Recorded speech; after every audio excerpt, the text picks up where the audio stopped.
Gun is the RFB, available in Skier level 2. It only costs 55,199 rubles, which is insane for what this offers. When considering a go-to budget gun, the first thing I look at is the ammo it runs, because you end up spending more on ammo than the actual gun in the long run. And the RFB runs the 7.62 by 5.1 caliber, where you have M80s available at Peacekeeper level 2 for only $3 per round, which is super cheap for what it does. It has 41 pen and 80 flesh. So roughly you are paying $3 per round, or almost 400 rubles, for a bullet that can penetrate almost anything in the game. What's also amazing about the RFB is how good it is straight out of the box. If you compare it to another budget option like the VPO 101 or the Vepr Hunter, the Vepr Hunter is about 7,000 rubles cheaper than the RFB, but look at the difference in stats. The vertical and horizontal recoil is so much better, probably almost more than half better than the Vepr Hunter. So for sights, I do like variable scopes, especially when I'm solo, so I have that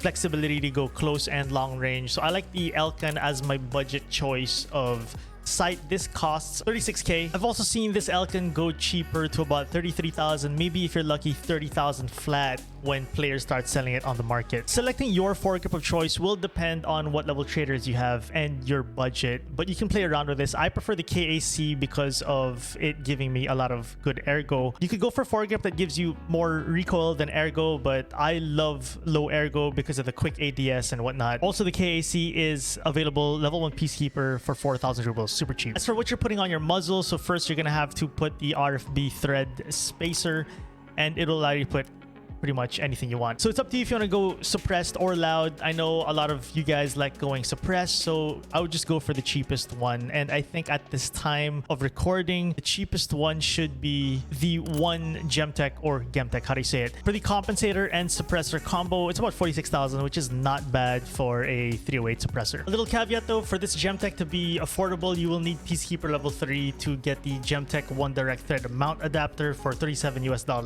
It's way overpriced in the flea market. So if you don't have access to Peacekeeper 3 for this, I would recommend to just go loud on your RFB, because the other suppressor options are way too expensive. Sometimes I do like going loud, again, for way better ergonomics, because suppressors do hit your ergonomics pretty bad. So I'll run the 2-piece blast mitigation device with the Lanzac Dragon to top it all off. This 3-piece compensator combo will give me about a total of -6 ergo, which is not a lot, -42 vertical recoil, and -74 horizontal recoil. I super love this build, although it is a loud build, so whenever I run this, I shoot and I run. I always reposition after every shot as much as possible. As for the magazine, I just stick to the 20 rounders because one, they're cheap, and two, 20 rounders give you a little better ergo than 30 rounders. I've seen people use 30 rounders on the RFB, which is fine. It gives you that plus 10 bullets, but I feel like when you're running 308s, 20 bullets should be enough. All these mods will cost about 96,500 to traders, but always make sure when you're shopping in the flea market and you're using the presets,